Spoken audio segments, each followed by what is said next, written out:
ایسا ہتھیار جو عالمی رائے عامہ کو گمراہ کرنے کے لیے استعمال کیا جا رہا ہے۔ حالیہ گرفتاریوں پر اٹھنے والا شور، احتجاج اور عالمی اداروں تک دہائی دراصل ان لوگوں کا واویلا ہے جن کے ہاتھ بلوچ عوام کے خون سے رنگے ہوئے ہیں۔ نوجوانوں کو گمراہ کرنا اور پاکستان کو عالمی سطح پر بدنام کرنا ہے۔ یہ طرز عمل اصلاح نہیں، انتشار ہے، جسے ہر باشعور پاکستانی اور ہر محب وطن بلوچ مسترد کرتا ہے۔ بلوچ نوجوان اب کتاب، ہنر اور تعلیم کی طرف جا رہے ہیں۔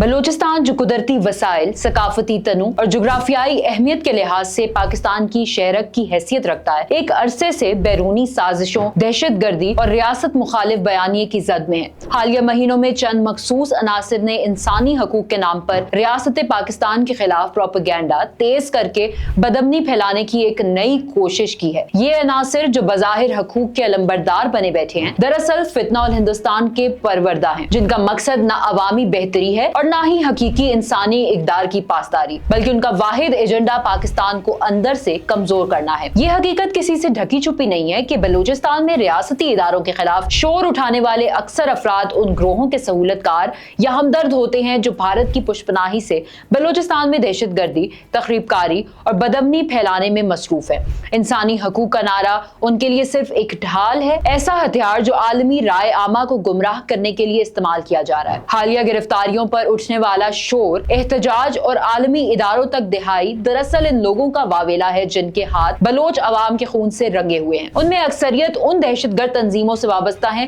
جنہوں نے خواتین، بچوں، مزدوروں اور سیکیورٹی فورسز کو نشانہ بنایا اور جن کے لیے حقوق کی اصطلاح صرف ایک سیاسی چال ہے، نہ کہ اخلاقی فریضہ۔ جبری گمشدگی کے الزامات بھی اسی پروپیگنڈا مہم کا حصہ ہیں جس کا مقصد ریاستی اداروں کو بدنام کرنا اور پاکستان کو عالمی سطح پر تنقید کا نشانہ بنانا ہے۔ حقیقت یہ ہے کہ جن افراد کو لاپتہ قرار دیا جاتا ہے ان میں سے کئی دہشت گردی کی کارروائیوں میں مارے جا چکے ہیں، بعض بیرون ملک فرار ہو کر پاکستان کے خلاف سرگرم ہیں اور کچھ اب بھی دہشت گرد گروہوں میں شامل ہو کر تخریب کاری کے منصوبے بنا رہے ہیں۔ ریاست پاکستان نے الزامات کی شفاف تحقیقات کے لیے 2011 میں commission of inquiry on enforced disappearances کے نام سے ایک باقاعدہ ادارہ قائم کیا۔ 31 مئی 2025 تک اس ادارے کو 10,254 شکایات موصول ہوئیں، جن میں سے 8,462 کیسز مکمل طور پر حل ہو چکے ہیں۔ یہ اعداد و شمار اس بات کا ثبوت ہے کہ ریاست اپنی قانونی اور اخلاقی ذمہ داریوں سے غافل نہیں بلکہ ذمہ دار ہے۔ ڈاکٹر نسیم بلوچ جیسے افراد جو بیرون ملک محفوظ مقامات پر بیٹھ کر ریاست پاکستان کے خلاف نفرت پھیلاتے ہیں، وہ دراصل خود کو قوم کا رہنما کہلانے کے مستحق نہیں۔ اگر واقعی انہیں بلوچ قوم سے ہمدردی ہوتی تو وہ وطن واپس آ کر عملی کردار ادا کرتے، نہ کہ بیرون ملک بیٹھ کر فتنہ انگیزی کے بیانیے کو فروغ دیتے۔